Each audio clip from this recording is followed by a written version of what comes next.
अनित्य दृश्येषु विविच्य नित्यं तस्मिन् समाधत्त इहस्म लीलया विवेक वैराग्य विशुद्ध चित्तम योऽसौ विवेकी तमहं नमामि।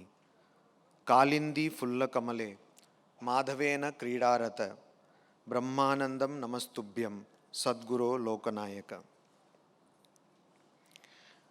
मंचासीन पूजनीय स्वामी आत्मप्रभानंद जी महाराज, इस सभा में उपस्थित रामकृष्ण मठ और रामकृष्ण मिशन के सह महासचिव पूजनीय स्वामी बलभद्रान जी महाराज और अन्य पूजनीय संत वृंद, मंचासीन श्री तत्वकंदर मिश्र और इस सभा में उपस्थित सब भक्त वृंद को मेरा प्रणाम, मेरा हार्दिक नमस्कार। जैसा कि जो इस कार्यक्रम का संचालन कर रहे हैं आज तीसरे दिन में, पूजनीय स्वामी आत्मश्रद्धानंद जी महाराज जो पूर्व संपादक हैं वेदांत केसरी अंग्रेजी मासिक पत्रिका जो हमारे चेन्नई केंद्र से प्रकाशित होती है, जैसा कि उन्होंने आपको प्रारंभ में बताया, आज स्वामी ब्रह्मानंद जी का पुण्य जन्मतिथि है। आज रविवार है और आज हमारे देश का, भारतवर्ष का गणतंत्र दिवस है। और आज तीसरा दिन है। आप लोग 3 दिनों से वक्तव्य माला सुन रहे हैं और आपके सामने खड़े होकर मुझे एक और भय भी लग रहा है कि मैं आपको और क्या बताऊं, क्योंकि चेन्नई में रामकृष्ण मठ चेन्नई में जो अध्यक्ष थे एक समय और हमारे रामकृष्ण मठ और रामकृष्ण मिशन के सह उपाध्यक्ष थे श्रीमद स्वामी तपस्यानंद जी महाराज, वो कहते थे कि अक्सर स्पीच या वक्तव्य भाषण लाठी चार्ज के समान होते हैं। तो इसलिए एक और मुझे ये भय भी हो रहा है। और दूसरी ओर, जैसा आपने सुना, शीर्षक है वक्तव्य का स्वामी विवेकानंद और स्वामी ब्रह्मानंद, उनका युगल संगीत, जिसको हम अंग्रेजी में डुएट कहते हैं। तो विषय भी बड़ा गंभीर है और दोनों महात्माओं के बारे में, दोनों अवतार पुरुष के बारे में जितना भी कहें उतना कम है। पर मैं ये प्रयास करूंगा कि इस कम समय में जितना संक्षेप से इस विषय पर हम मंथन करने का प्रयास करेंगे। 1 मई 1897 बलराम बसु का घर, स्वामी विवेकानंद ने एक सभा के माध्यम से रामकृष्ण मिशन की स्थापना की, उसके गतिविधियों के बारे में बताया। जब वो अंत हुआ तो उनके गुरु भाई स्वामी योगानंद जी ने कहा कि नरेन, आपने अभी तुमने जो बताया, कहीं पर भी तो ये श्री रामकृष्ण की जो उपदेश हमने सुने उससे मेल नहीं खाता है, और शायद ये तुम्हारे पाश्चात्य भ्रमण का, पाश्चात्य देशों में रहने का उसका प्रभाव है। तो स्वामी जी थोड़ा नाराज हुए, भावुक रूप से कहने लगे कि तुम्हें कितना मालूम है कि मुझे श्री रामकृष्ण ने क्या क्या बताया। एक छोटी सी पुस्तिका है, नाम है श्री श्री रामकृष्ण उपदेश, बंगाली में उसका अंग्रेजी में अनुवाद हुआ the words of the master. Swami Brahmanand ने लिखा है ये पुस्तक, और उसमें हम कुछ ऐसे उपदेश पाते हैं जो अन्य ग्रंथों में हम नहीं पाते। तो इससे हमें ये समझ में आता है कि इन दोनों व्यक्तित्वों को भगवान श्री रामकृष्ण देव ने कुछ ऐसी बातें बताई, इनके संस्पर्श में आकर, भगवान श्री रामकृष्ण देव के संस्पर्श में आकर स्वामी विवेकानंद और स्वामी ब्रह्मानंद को कुछ ऐसी बातों का पता चला जो और लोगों को शायद बताया नहीं गया था। और जब हम जुगल गीत की बात करते हैं तो हम ये पाते हैं कि इन लोगों में जो सामंजस्य है, जो मेल है, वो बिल्कुल प्रारंभ से ही है, अर्थात उनके जन्म से ही है। कैसे? श्री रामकृष्ण घटना ये सब आप सबको ज्ञात है। श्री रामकृष्ण देव वो देखते हैं कि वो हमेशा भाव समाधि में रहते हैं, भावुक भाव अवस्था में रहते हैं, उच्च भाव में रहते हैं, तो उन्हें एक ऐसे व्यक्ति की, ऐसे सहायक की आवश्यकता है जो बहुत शुद्ध मन के हों। इसलिए वो ऐसी प्रार्थना करते हैं और माँ जगदम्बा उनको दर्शन में एक बालक को दिखाती हैं और कहती हैं ये तुम्हारा पुत्र है। तो भगवान श्री रामकृष्ण देव कहते हैं ये मेरा पुत्र कैसे? तो कहते हैं कि ये तुम्हारा मानस पुत्र है। और जैसा भगवान श्री रामकृष्ण देव स्वयं बताते हैं अपने दर्शन के बारे में, वो सप्तऋषि मंडल में जाते हैं और वहाँ से सप्तऋषियों में एक ऋषि नर ऋषि उनको उनके ध्यान से बुलाकर लाते हैं इस धराधाम में अपने काम के लिए। तो एक और माँ जगदम्बा ने उनको ये संगीत दिया स्वामी ब्रह्मानंद के रूप में, और दूसरी ओर स्वामी विवेकानंद को वो सप्तऋषि मंडल से ले आए। जब उनसे प्रथम बार भेंट होती है तो कहते हैं मैं जानता हूं कि तुम सप्तऋषि में से एक हो। दोनों ही श्री रामकृष्ण दोनों के ही मिलन के लिए उत्सुक थे और वो बताते हैं कि ये श्री कृष्ण के, स्वामी ब्रह्मानंद जी श्री कृष्ण के राखाल, श्री कृष्ण के नित्य संगी हैं।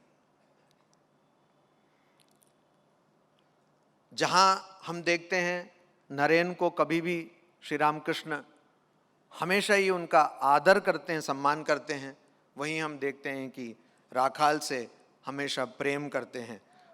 यहाँ तक कि उनकी जन्मदिन भी, स्वामी जी का जन्म 12 जनवरी 1863 को हुआ था और स्वामी ब्रह्मानंद जी का जन्म 21 जनवरी 1863 को हुआ था। 9 दिन के अंतराल में दोनों का जन्म होता है। दोनों ही कुलीन परिवार में दोनों का जन्म होता है। दोनों ही स्वास्थ्य की दृष्टि से बहुत तंदुरुस्त और दोनों ही ध्यान परायण, बचपन से ही, बालक अवस्था से ही। दोनों मित्र बनते हैं विद्यालय में ही और दोनों एक ही व्यायामशाला में जाकर व्यायाम का अभ्यास करते हैं। और मैं समझता हूं कि बहुत मायनों में रामकृष्ण मठ और रामकृष्ण मिशन, रामकृष्ण भावधारा की नींव स्वामी ब्रह्मानंद और स्वामी विवेकानंद अर्थात नरेंद्रनाथ और राखाल चंद्र के मित्रता के साथ साथ उसकी नींव रखी गई। दोनों ही ब्राह्म समाज में जाते हैं, वहाँ सदस्य बनते हैं। दोनों समाज में जो अंधविश्वास है उससे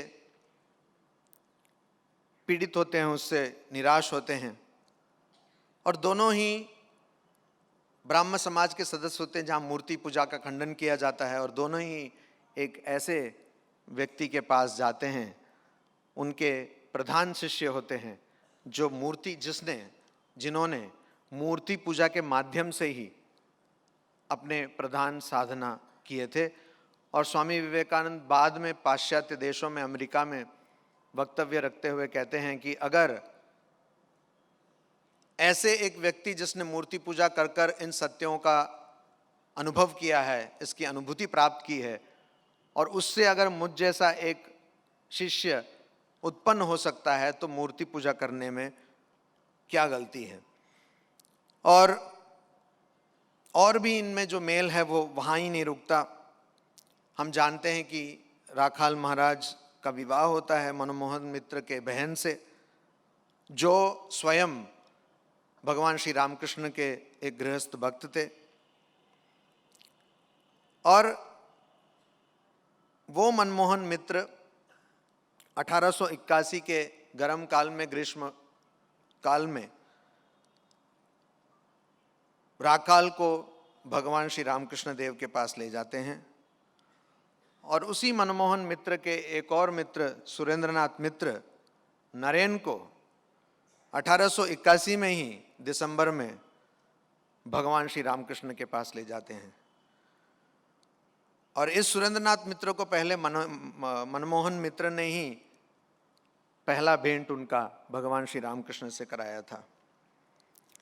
श्री रामकृष्ण स्वयं कहते हैं राखाल और नरेन दोनों के बारे में कि ये ईश्वर कोटि हैं, नित्य सिद्ध हैं, और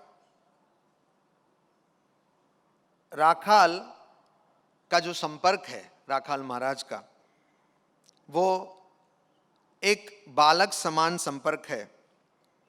और हम लोग जानते हैं कि राखाल महाराज के संबंध में भगवान श्री रामकृष्ण कहते हैं कि वो बहुत ही सरल हैं, और वो सरल है और उसके गले को दबाने से उसके माँ का दूध निकल के आएगा, इतना ही सरल हैं वो।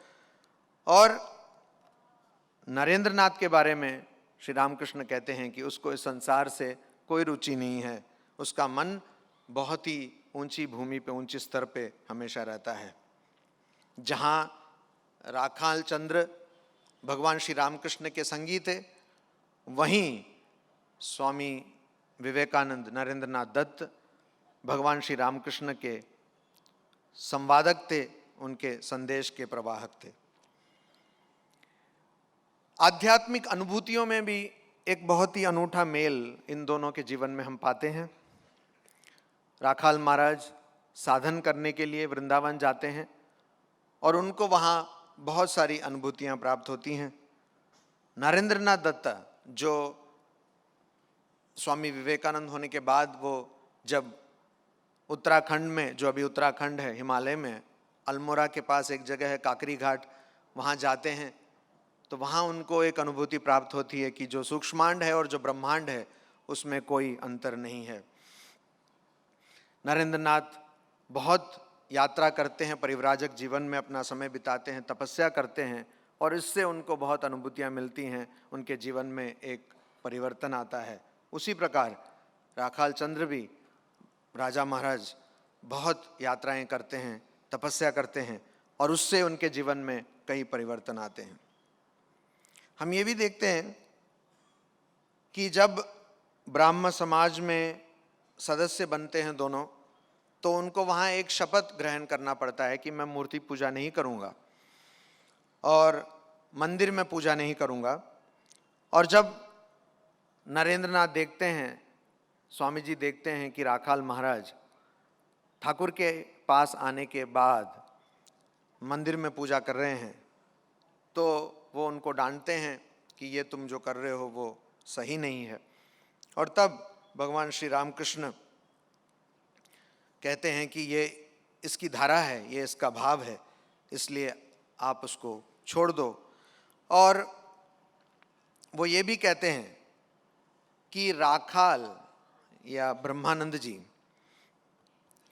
वो भक्ति उनका भाव है और नरेंद्रनाथ निराकार उपासना वो उनका भाव है। जब भी हम नेतृत्व की बात करते हैं, किसी अच्छे लीडर या नेता की बात करते हैं, क्योंकि हिंदी में अक्सर ये शब्द नेता, राजनीतिक नेता, राजनेताओं के लिए इसका व्यवहार होता है, पर लीडर की जब हम बात करते हैं, एक नेतृत्व की बात करते हैं, तो सबसे बढ़िया अच्छा नेता वही होता है जो संसाधन उसके पास उपलब्ध हैं उसी में से सब समस्याओं का समाधान, हल ढूंढ निकालता है। स्वामी विवेकानंद ने भारत में जो स्थिति थी तत्कालीन, जो समस्याएं थी, और भारत की जो छवि पूरे विश्व में जो थी, उसको सुधारने के लिए, उन समस्याओं का समाधान उन्होंने भारतीय संस्कृति, भारतीय दर्शन और भारतीय आध्यात्मिकता से ढूंढ निकाली। और जहाँ स्वामी ब्रह्मानंद ने भी, जब उनको इस महामेरु का संचालन करना था रामकृष्ण मठ और रामकृष्ण मिशन के माध्यम में के रूप में, जो महामेरु जिसकी नींव भगवान श्री रामकृष्ण ने और स्वामी विवेकानंद ने डाली थी, उसका संचालन जब उनको करना था, तब उन्होंने उसका समाधान भी, जब भी कोई समस्या उत्पन्न होती थी, उसका समाधान भी उन्होंने उन्हीं सन्यासी वृंद के माध्यम से, ब्रह्मचारी के माध्यम से, भक्त वृंद के माध्यम से और आध्यात्मिक संपदा के माध्यम से ढूंढा।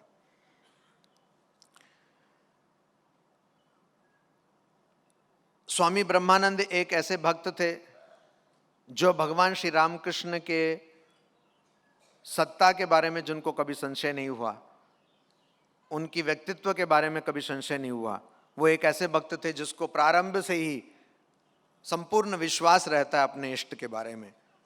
और दूसरी ओर स्वामी विवेकानंद ने भी ऐसा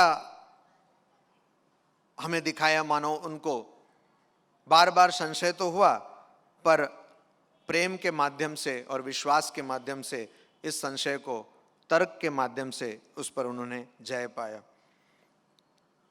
राखाल और नरेन में जो घनिष्ठता थी वो बहुत ही दृढ़ थी, यहाँ तक कि कई दिन तक कभी कभी नरेन के घर में राखाल रहते थे और उन दोनों में कई वार्तालाप, कई विचार विमर्श हुआ करती थी। और जब नरेंद्रनाथ स्वामी विवेकानंद जब भारतवर्ष में थे, तब राखाल महाराज ने उनको मठ का केंद्र बनाया। कहा जब भी कोई संशय उत्पन्न होगा उनसे पूछो, या जैसे वो कहेंगे उसी प्रकार से करो। और उन्होंने स्वामी जी में भगवान श्री रामकृष्ण का संग, उनका सानिध्य और उनका प्रेम पाया। हम देखते हैं जब स्वामी विवेकानंद विदेश से लौट कर आते हैं तो स्वामी विवेकानंद को पुष्पमाला से सम्मानित करते हैं स्वामी ब्रह्मानंद जी, और स्वामी विवेकानंद ब्रह्मानंद जी को प्रणाम करते हैं और तुरंत ब्रह्मानंद जी भी स्वामी जी का प्रणाम करते हैं। वो कहते हैं गुरुवत गुरुपुत्रेषु, ये कहते हैं पितृवत ज्येष्ठ भ्रातृषु। ये जो उनके अंदर एक घनिष्ठ संपर्क प्रेम के माध्यम से, आध्यात्मिकता के माध्यम से जो हमें दिखता है, वो वास्तव में कैसा संपर्क है? वो ऐसा संपर्क है जैसा दाईं आंख का बाईं आंख के साथ रहता है। वास्तव में स्वामी ब्रह्मानंद जी और स्वामी विवेकानंद, नरेंद्रनाथ, राखाल चंद्र, राजा महाराज स्वामी जी, इनके संपर्क में कई ऐसे विमर्श, कई ऐसे विचार हमें किताबों में पढ़ने को मिलते हैं, पर वास्तव में ये दो भगवान श्री कृष्ण के दो आंखों के समान हैं। और जब तक हम ये पाते हैं, जब तक स्वामी जी जीवित थे, स्वामी ब्रह्मानंद पृष्ठभूमि में ही रहे और बहुत ही लज्जा उनमें पाई गई थी, बहुत लाजुक थे वो। और जब जब जब अवसर मिला, स्वामी जी ने उनको ये दायित्व उनके ऊपर दिया कि आपको सबका नेतृत्व करना है। जैसा श्री रामकृष्ण ने बताया था कि राजा या राखाल महाराज वो एक राजा के समान है और उसमें एक राज को चलाने की दक्षता है, क्षमता है, और इसलिए स्वामी जी ने उनको ये राजा महाराज की उपाधि दी, ऐसा कहा। पर हम ये भी जानते हैं कि स्वामी जी के साथ काम करना उतना आसान नहीं था। बहुत सारे लोग कहते हैं कि अगर स्वामी जी होते तो हम रहते तो कितना अच्छा होता। पर अगर आप स्वामी जी के साथ जो रहे, स्वामी जी के ही शिष्य, उनके संस्मरण का अध्ययन करेंगे तो आपको समझ में आएगा कि स्वामी जी की सेवा करना बहुत ही कठिन था। कि स्वामी जी कभी कभी ऐसा गुस्सा दिखाते थे, उसको हजम करना बहुत ही कठिन था, और ये संभव था केवल स्वामी ब्रह्मानंद के लिए। जब स्वामी ब्रह्मानंद, स्वामी विवेकानंद जब विदेश में थे और ब्रह्मानंद जी जब रामकृष्ण और रामकृष्ण मठ, रामकृष्ण मिशन के प्रारंभिक दिवसों में बहुत सारी समस्याओं से जूझ रहे थे, तो स्वामी विवेकानंद उनको कई निर्देश, कई हिदायतें देते थे और बहुत डांट भी पड़ती थी। और इस सब को स्वामी ब्रह्मानंद जी ने अथक परिश्रम के साथ किया। इस सब को पूरे विश्वास और पूरे सम्मान के साथ उन्होंने माना। कई बार क्या होता है कि जब हम किसी महान व्यक्तित्व से समय के अंतराल से बहुत दूर हो जाते हैं, जब उनके बारे में केवल इतिहास के पन्नों में पढ़ते हैं, तो हमें यह समझ में नहीं आता कि उन्होंने अपने जीवन में कितना परिश्रम किया था। राजा महाराज की जब हम छवि देखते हैं तो वो भाव समाधि में रहते हैं, ये तो थे ही वो भाव समाधि में, पर उस भाव समाधि में रहकर भी उन्हें कोर्ट कचहरी की चक्कर लगाने पड़ते थे, उन्हें बहुत सारे सरकारी दफ्तरों के चक्कर लगाने पड़ते थे। और ये समझना हमारे लिए प्राय असंभव है कि ये उनके लिए कितना कठिन होता होगा, जिनके लिए वास्तविक या स्वाभाविक अवस्था भाव समाधि में रहने की होती थी। हमारे लिए बहुत आसान होगा दफ्तरों का चक्कर लगाना या कोर्ट कचहरियों का चक्कर लगाना। इसलिए वास्तव में नेता वो होता है जो दूसरों के लिए, अपने संघ के लिए, जिस समुदाय में उसके लिए वो सब काम करता है जो वो बिल्कुल पसंद नहीं करता। राजा महाराज हमेशा भाव में रहना चाहते थे, हमेशा भक्ति में डूबे रहना चाहते थे, ध्यान में डूबे रहना चाहते थे, पर फिर भी उन्होंने ये सब काम किया। और स्वामी जी, जैसा वो स्वयं बताते हैं, अक्सर कहते थे कि मेरी इच्छा है कि मैं हिमालय में जाऊं, ऐसे जगह जाऊं जहां किसी एक मनुष्य का मुंह भी मुझे ना देखना पड़े, और फिर भी वह अथक परिश्रम करते रहे, संभाषण देते रहे, वेदांत का प्रचार करते रहे। तो यहाँ पर भी हमें दोनों में एक अद्भुत मेल दिखता है। जब स्वामी विवेकानंद नहीं रहे, जब वो महासमाधि को प्राप्त हुए, जब उनका देह इस संसार से मिट गया, तो स्वामी ब्रह्मानंद जी उसको सहन करने में बहुत कठिनाई उनको हुई। वो कह रहे थे, ये लग रहा है मानो मेरे आंखों के सामने से हिमालय का एक बहुत बड़ा पहाड़ मानो ओझल हो गया है। दोनों में ही हम स्वामी जी के जो विचार हैं नेतृत्व के, वो पाते हैं। दोनों सेवा करते हैं और नेता सेवा के माध्यम से बनते हैं, जिसको अंग्रेजी में कहा जाता है सर्वेंट लीडरशिप। दोनों एक शिशु की भांति नेतृत्व करते हैं। एक घर में एक बच्चा, एक शिशु जिसकी उम्र मान लीजिए 6 महीने या 7 महीने है, वो पूरे घर को चलाता है। घर में सब लोग यही देखते हैं कि बच्चा अभी सो रहा है, आवाज़ मत करो, शब्द मत करो, शोर मत मचाओ, बच्चे को अभी खाना खिलाना है। तो स्वामी जी कहा करते थे कि एक नेता ऐसा होगा जो एक शिशु के भांति सबका नेतृत्व करेगा, और जो व्यक्तिगत रूप से संपर्क तो रखेगा, पर उसमें कोई आसक्ति नहीं होगी, जो अंग्रेजी में कहते थे इम्पर्सनली पर्सनल। इन दोनों का बहुत अच्छा दृष्टांत हमें स्वामी विवेकानंद और स्वामी ब्रह्मानंद जी के जीवन में मिलता है। हम लोग यहाँ पे खड़े हैं, यहाँ पे उपस्थित हैं भुवनेश्वर की इस नगरी में, जो शिव की नगरी है, जिसके बारे में राजा महाराज ने कहा था कि ये गुप्त काशी है। और स्वामी विवेकानंद का एक दर्शन था, वो बेलूर मठ के बारे में कहते थे कि यहाँ पे एक ऐसी आध्यात्मिक विश्वविद्यालय बनेगी जिसके प्रेरणा से समस्त विश्व से लोग यहाँ आएंगे और यहाँ से आध्यात्मिकता का ज्ञान उनको मिलेगा। उसी प्रकार स्वामी ब्रह्मानंद जी ने इस नगरी के बारे में कहा था कि पूर्व में यहाँ पे एक बहुत बड़ा बौद्ध विहार था, जिसमें हजारों बौद्ध भिक्षु और बौद्ध भिक्षुनियाँ थीं। और ये फिर से एक ऐसा, जो आपको श्री तत्वकंदर मिश्र बता रहे थे, यहाँ से एक ऐसी आध्यात्मिक ऊर्जा उत्पन्न होगी कि ये केंद्र बनेगा। तो दोनों के मन में ऐसी ही चिंता थी, ऐसा ही दर्शन था। और दोनों, कभी क्या होता है कि हम सोचते हैं जो नेतृत्व में रहते हैं वो सिर्फ ऊपर ऊपर की बातों को जानते हैं, बारीकियों में नहीं जाते। पर दोनों में हम ये पाते हैं कि स्वामी जी भी यहाँ तक कि आज रामकृष्ण मठ और रामकृष्ण मिशन का जो संचालन होता है, उसकी जो नियमावली है, उसमें अधिकांश लगभग सभी स्वामी जी का ही लिखा हुआ है। और उसी प्रकार स्वामी ब्रह्मानंद जी भी हर आश्रम के बारे में उनको बहुत अच्छा ज्ञान था, बारीकियों का ज्ञान था।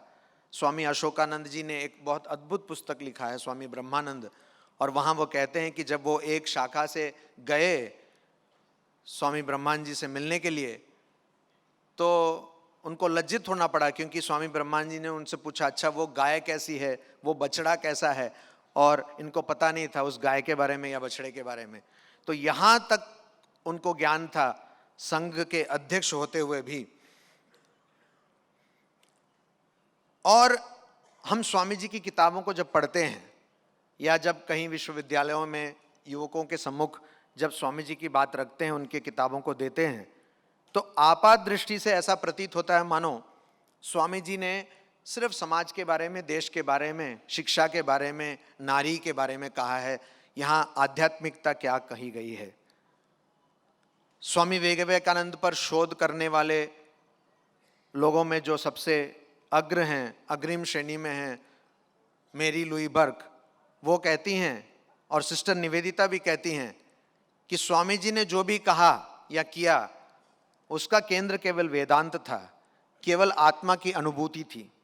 उसी प्रकार हम देखते हैं कि स्वामी ब्रह्मानंद जी के जीवन में भी, जैसा अभी आपको बड़े ही रोचक ढंग से श्री तत्वकंदर मिश्र ने बताया, कि वो बहुत ही आम बातों की बात करते हैं। अगर कोई उनसे मिले तो अच्छा कितने पेड़ हैं, आम कैसा होता है, ऐसा।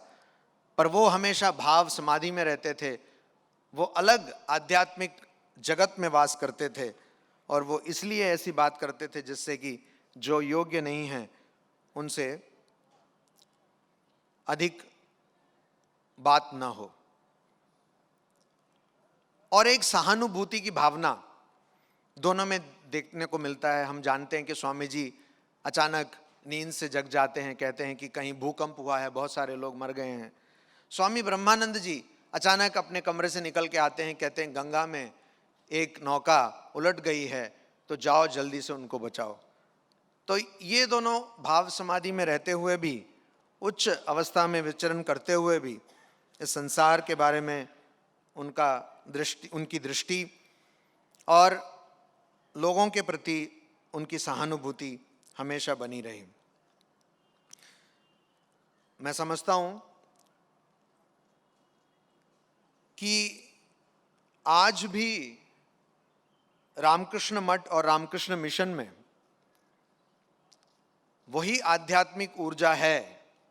कई बार हो सकता है कि हमें नहीं उसका प्रकाश ज़्यादा दिखता हो, पर वही आध्यात्मिक ऊर्जा है जिसका नींव स्वामी विवेकानंद ने और स्वामी ब्रह्मानंद ने रखी थी।